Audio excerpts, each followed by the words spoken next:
Welcome to Garden Wise Adventures. My name is Malie, and today we are going to do another video on my indoor gardening series. Now, the video that I did last, and I'll link it up here, I just finished, and that was on watering. Now we're going to talk a little bit about fertilizing your plants. Now, I did the watering video first because before you fertilize your indoor plants that are in pots, you need to make sure that the soil is well hydrated. You really shouldn't be fertilizing plants that are bone dry. Now, we're going to look at all of my different plants and talk about all the different ways that we fertilize them because each one of them has different needs. But first, let's look at the fertilizers that I use. Now, there are many different types of fertilizer, and everybody has their favorite ones. So the ones that I'm going to talk about are not necessarily the best ones for you.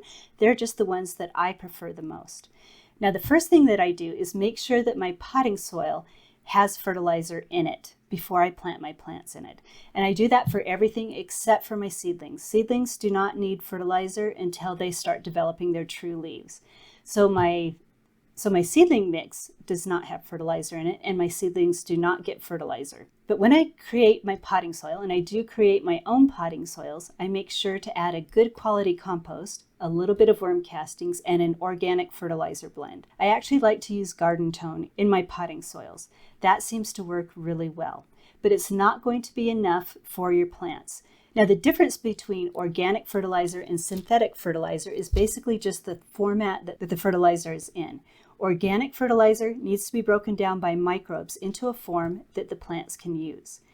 Now, when you have a potting mix, it will break down, but it's going to break down much more slowly than it is in the ground. So organic fertilizer, unless it's a liquid fertilizer, is not going to work as well for your indoor plants. Now, the organic liquid fertilizers, I have tried them indoors, but they stink, and I really cannot stand the smell of them. And honestly, they just haven't worked as well for me. So I have opted for synthetic fertilizers. Now, I know a lot of people get worried that synthetic fertilizers are chemicals and that they can ruin your plants, your edible plants, but that is not true. They are made out of chemicals, just like organic fertilizers are. They're basically the same chemicals. These are just broken down into a format and made out of different materials than the organic fertilizers. I love using organic fertilizers, and I do mostly use those outside. There's a rare instance here and there where I'll use a synthetic fertilizer outside, and usually that's the nitrogen. But most of the time, I'll use synthetic fertilizers in combination with the organic fertilizers in my pots for growing indoors. I find that I get a lot better results that way. Now, this is my go-to very favorite fertilizer to use. This is Osmocote. There's different formulations of Osmocote. All of them works the same to me. I like to use the bulk ones. There's a big bulk bag of Osmocote that I get, and I just fill up my smaller container with that. So the Osmocote that's in here comes out of the bulk bag. Now, Osmocote is a coated synthetic fertilizer that basically contains all the fertilizer needs your plants will need while they're in pots. They're little round granules that are coated, and they release fertilizer slowly. So when you add the Osmocote, you do it over the top of the plant, and we'll show you how you do that in just a minute. Follow the instructions on the package. You always follow instructions on the package because too much fertilizer is going to be worse than no fertilizer. You want to use the proper amount. So follow the instructions, pour the Osmocote on top of your pot, and then every time you water, your plants will get a little bit of fertilizer. And you only need to do that every 3 to 6 months, depending on the plant and depending on how often you water it. And this is tender and gentle enough that I use it on my succulents. It has enough fertilizer that I use it in my citrus. I use it with my tomatoes. I basically use it with everything that I grow indoors. So I absolutely love Osmocote, and I'm not sponsored by them. I'm not getting any kickbacks. I just absolutely love Osmocote. Even though Osmocote contains all the fertilizer that your plants need, it still really is not enough for potted plants. Potted plants get watered a lot, and fertilizer gets leached through pretty quickly. Plus, the plants, when they start growing quickly, use up a lot of the fertilizer. So I do always supplement with liquid fertilizer. Now, this is a powdered fertilizer that you mix in water. You always follow the directions on the package, and no matter what type of fertilizer you use, always follow the label instructions so you're not fertilizing too much. And I usually do liquid fertilizer once a week for the plants that I know that are the heaviest feeders, and every 2 weeks for the plants that I know are not as heavy of feeders. Now, this is Maxi Bloom. I absolutely love Maxi Bloom. And you can look on the back of the package and you can see how much fertilizer there is. Now this is Maxi Bloom, and then we have Maxi Grow. Maxi Bloom has a 5, 15, 14 listed on it. The 5 is nitrogen, the 15 is phosphorus, and the 14 is potassium. Nitrogen makes for green, healthy growth. The phosphorus works for root growth, and then the potassium is for like the cells in the plants. It makes plants stronger. And for plants that are root crops and plants that are flowering and fruiting, they need more of the phosphorus and the potassium. Now the Maxi Bloom works well for plants that are leafy greens that need more nitrogen. If you notice, it's 10, 5, 14 on the label right here. So you need to know your plants and know what type of fertilizer they need. So my leafy greens, like my kale, my chard, my lettuce, needs more of the Maxi Grow. My tomatoes, my citrus, and everything else needs more of the Maxi Bloom. Now, I don't like to think about things that much, so what I do is I mix half and half. Half of the amount it says on the label here for the Maxi Bloom and half for the Maxi Grow, so my plants get some of both. Now, another fertilizer that I found really important for my tomatoes, peppers, and citrus is CalMag. Now, I live in Utah, and the water in my area contains a ton of calcium. So none of my plants really need calcium, but they do need the magnesium. Now, I could use Epsom salts for that, but I don't like to use Epsom salts. I think that's more of a guessing game. I like CalMag because it contains a little bit of iron and a little bit more of the micronutrients. And this really has helped my citrus do a lot better. I especially use this every time I fertilize citrus, and I use a liquid feed on my citrus every 2 weeks. So CalMag has been a game changer, and I really love this product. And I am not sponsored by any of these products. These are just the products that I love. Now for my hydroponics units, you do need to be a little bit careful.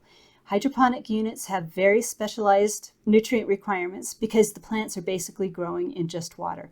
And I absolutely love the AeroGarden fertilizer. It's a one-shot deal. It has everything you need to grow your plants in here.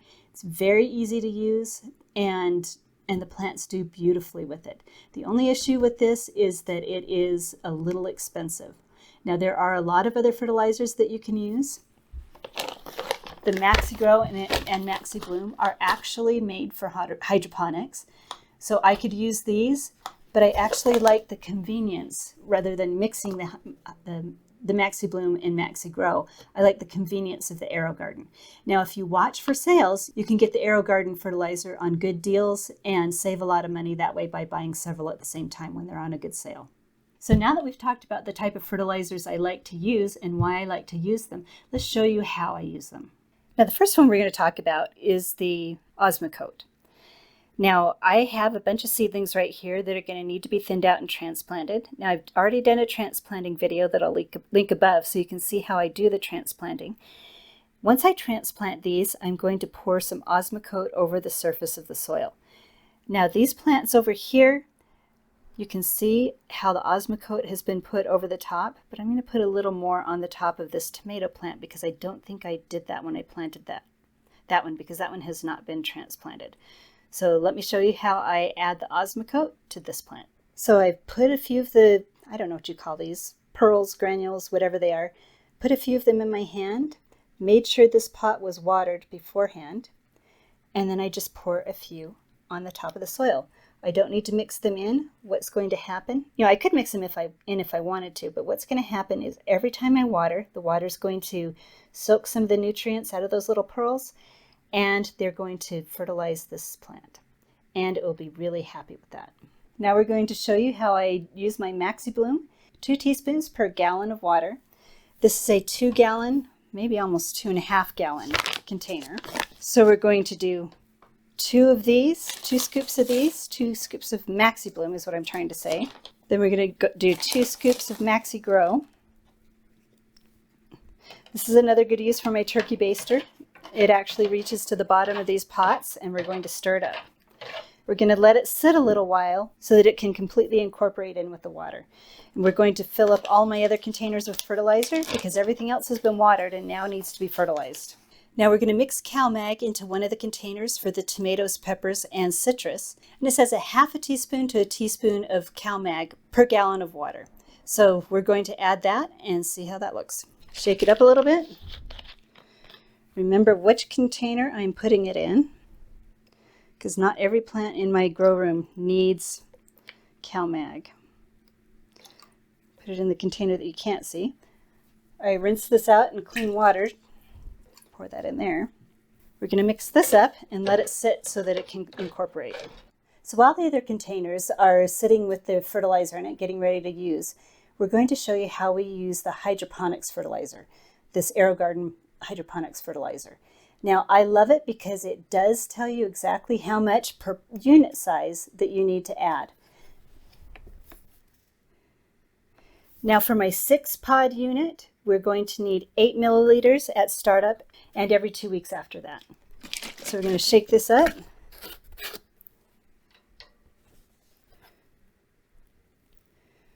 We're going to look for the 8 milliliters.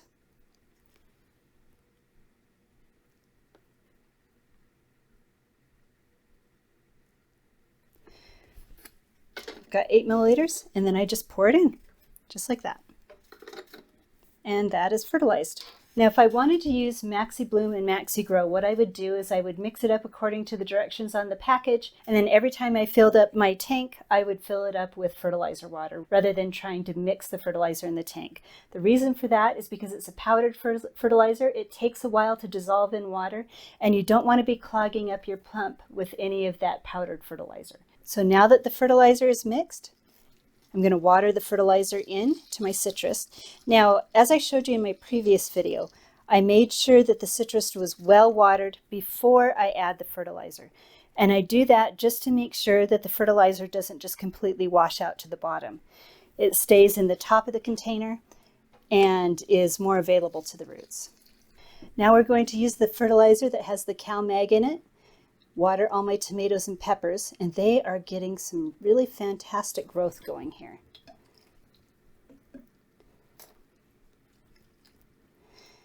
Now you want to make sure you don't add too much nitrogen to your peppers and your tomatoes because you're wanting to spark fruit growth and root growth rather than a lot of green growth. Now all my plants have been fertilized. We're good to go for another 2 weeks. I only use the liquid fertilizer once every 2 weeks. Now I would love to hear what your favorite fertilizers are and what has worked best for you. So hopefully this video has been helpful for you. If it has been, I hope you like, subscribe, share it with your friends, and go have a wonderful gardening adventure.